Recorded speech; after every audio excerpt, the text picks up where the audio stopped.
Friends, welcome to my YouTube channel. आज @मरीन tech Pandey ji में आपका स्वागत है। एक नए वीडियो के साथ आपके सामने हाजिर हुआ हूँ। ये वीडियो है engine side rank in merchant navy, eligibility criteria and responsibility. तो पहले मैंने एक वीडियो डाला था deck side rank from cadet to master and this is the other video. So engine side दो साइड होता है, डेक इंजन और एक कुकरी डिपार्टमेंट होता है। तो दोस्तों ये इंजन साइड ऑफिसर का रैंक डाल रहा हूँ, डेक साइड ऑफिसर का रैंक डाला था और उनकी एलिजिबिलिटी क्राइटेरिया, उनकी रिस्पॉन्सिबिलिटी के बारे में मैंने डाला था। नेक्स्ट वीडियो में लाऊंगा deck side ratings and their eligibility criteria and their responsibility as well as engine side ratings, eligibility criteria and their responsibility.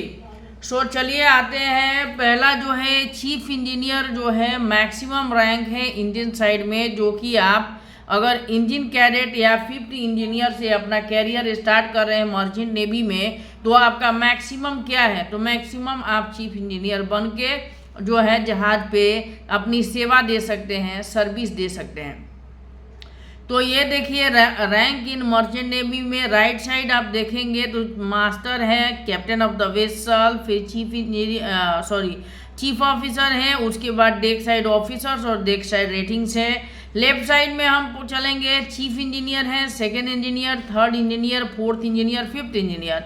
तो चलिए क्या क्वालिफिकेशन होता है और कैसे हम मर्चेंट नेवी में इंजन साइड में ऑफिसर या इंजीनियर बन सकते हैं, इसके बारे में हम इस वीडियो में देखेंगे। तो एलिजिबिलिटी क्राइटेरिया है इंजन कैडेट या 5th इंजीनियर। देखिए ये डिपेंड करता है कि कंपनी जो है आपको फर्स्ट रैंक कौन सा देती है। बहुत सारी कंपनी है जो आपको इंजन कैडेट के रूप में भेजेंगी और बहुत सारी कंपनी है जो आपको 5th इंजीनियर के बाद रैंक में भेजेगी। एलिजिबिलिटी क्राइटेरिया है to qualify an engine cadet in merchant navy, candidates generally need a strong educational background in marine engineering और a related field, often including a degree from recognized maritime academy or university. Additionally, they must meet the specific age, medical and physical fitness requirement. B. Pass in plus 2 12th standard or its equivalent, preferably with physics, chemistry and mathematics, and a minimum aggregate percentage of 60%. बहुत सारे institute 55% पे भी लेते हैं। एक standard है जो मैं आपके सामने रख रहा हूँ। See, a degree in MEO, marine engineering or related field like mechanical engineering or naval architect is often a prerequisite, or a 3 years diploma in mechanical engineering can be pathway for lateral entry into BTech marine engineering program. A degree in marine engineering or related field like mechanical engineering or naval architect is often a prerequisite, or 3 years diploma in mechanical engineering can be pathway for lateral entry into BTech marine engineering or program. तो देखिए अगर आप graduation किया है आपने किसी भी field से, तो आपको डिप्लोमा इन मरीन इंजीनियरिंग किसी अपना डीजी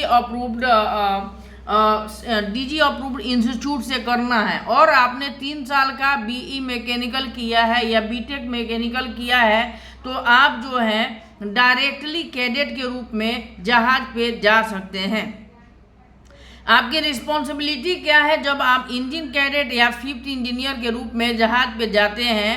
तो आपका रिस्पॉन्सिबिलिटी ही ये है कि is mainly on board to learn under the guidance of a second engineer. आपको सेकेंड इंजीनियर के अंडर में रहना है और उनके गाइडेंस के अनुसार आपको काम करना है।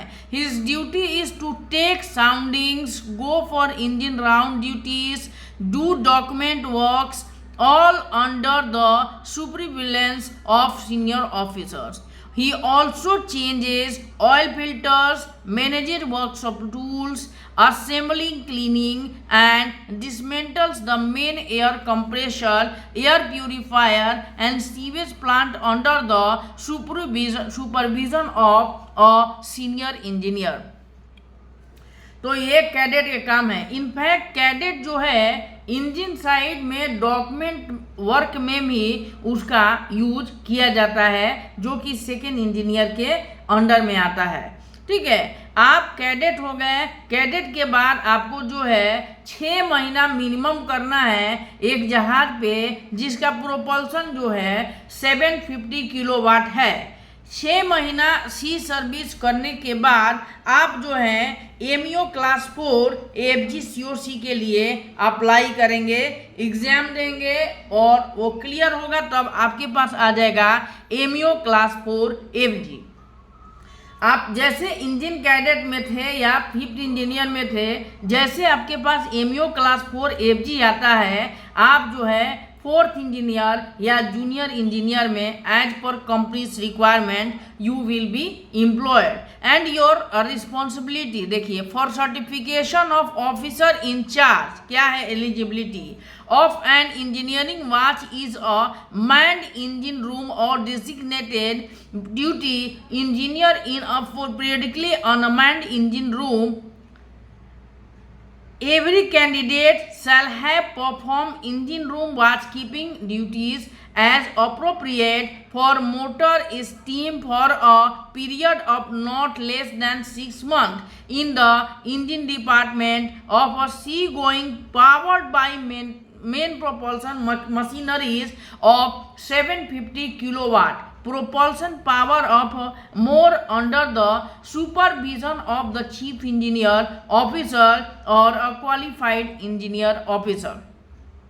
ठीक है, जैसे एमईओ क्लास 4 लेके आप 4th इंजीनियर में गए, आपकी रिस्पॉन्सिबिलिटी क्या हुई? The 4th engineer's duty is to follow his engine round schedule in the engine room and manage the work of machines assigned to him. Generally, a 4th engineer looks after the purifier and compressor of the ship. Usually, the 4th engineer reports to the 2nd engineer. The machines on which he works might differ from ship to ship. On command, his duty is to manage the main propulsion system and water system. Generally, the 4th engineer is also expected to provide medical aid operation to steam and diesel-driven plants on HABC, heating, ventilation and air condition.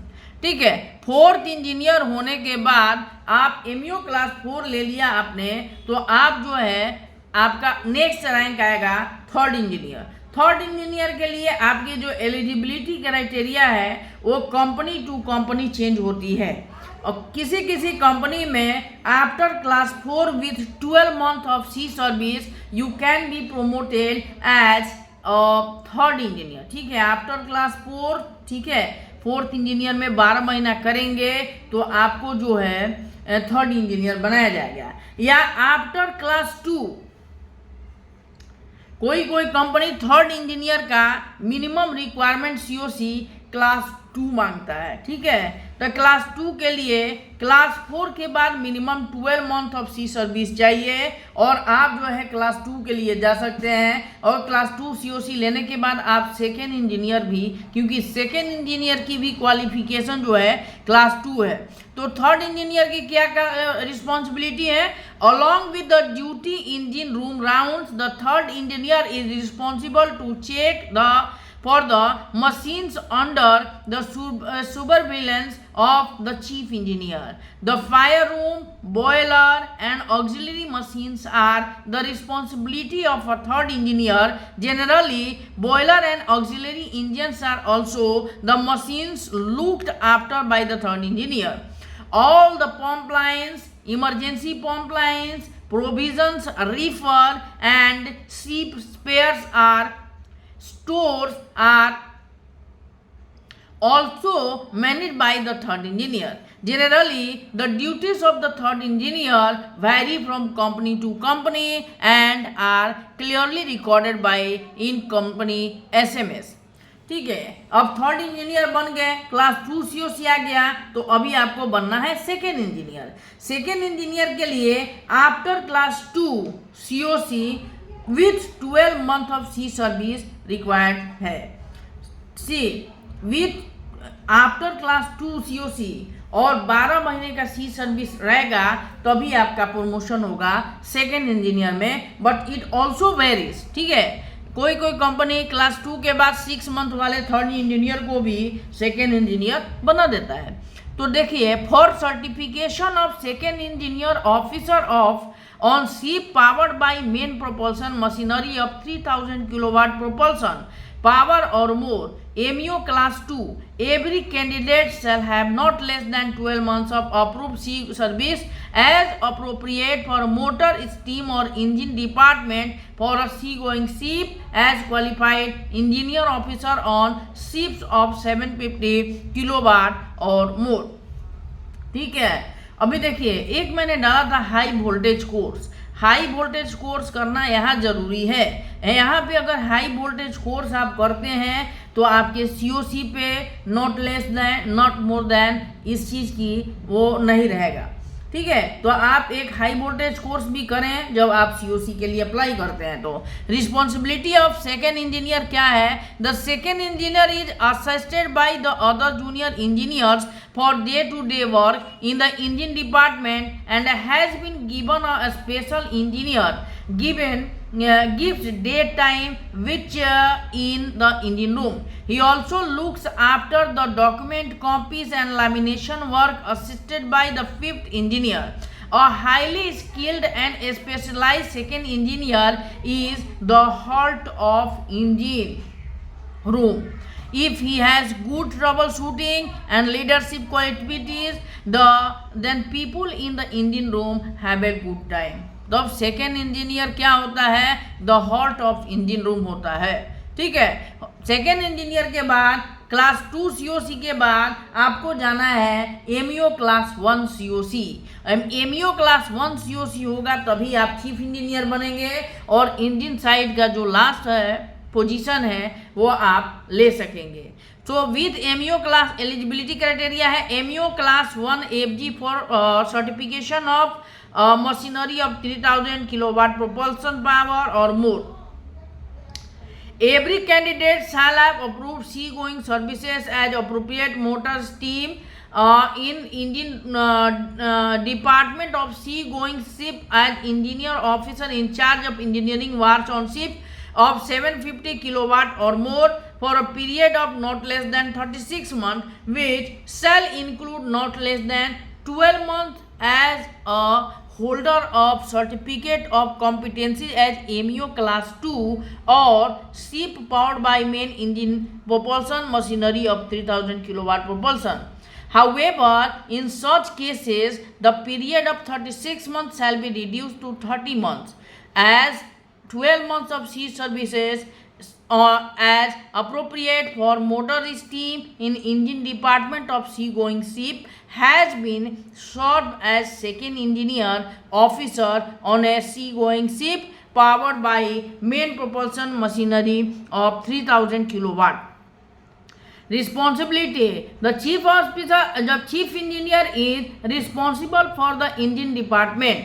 Chief engineer gives strict instructions for the management of pollution caused by ship's machineries. He monitors ship's auxiliary machineries and keep track of performance of main propulsion system. He transfers regular reports of bunkering, fuel and lubricating oil and other fluid, etc. to the company's headquarters.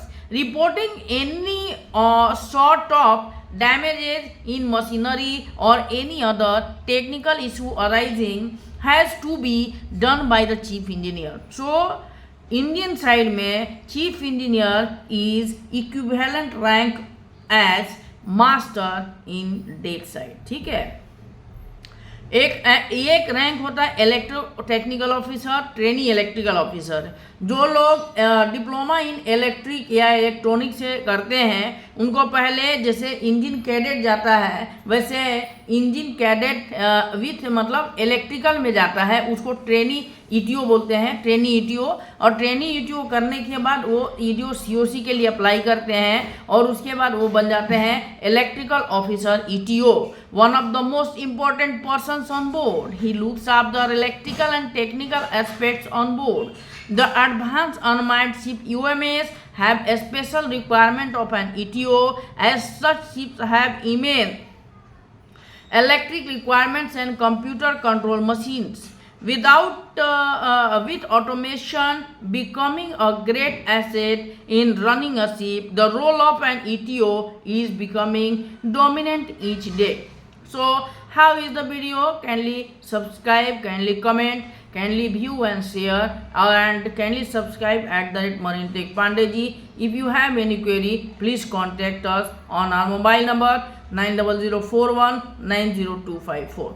Thank you for watching this video.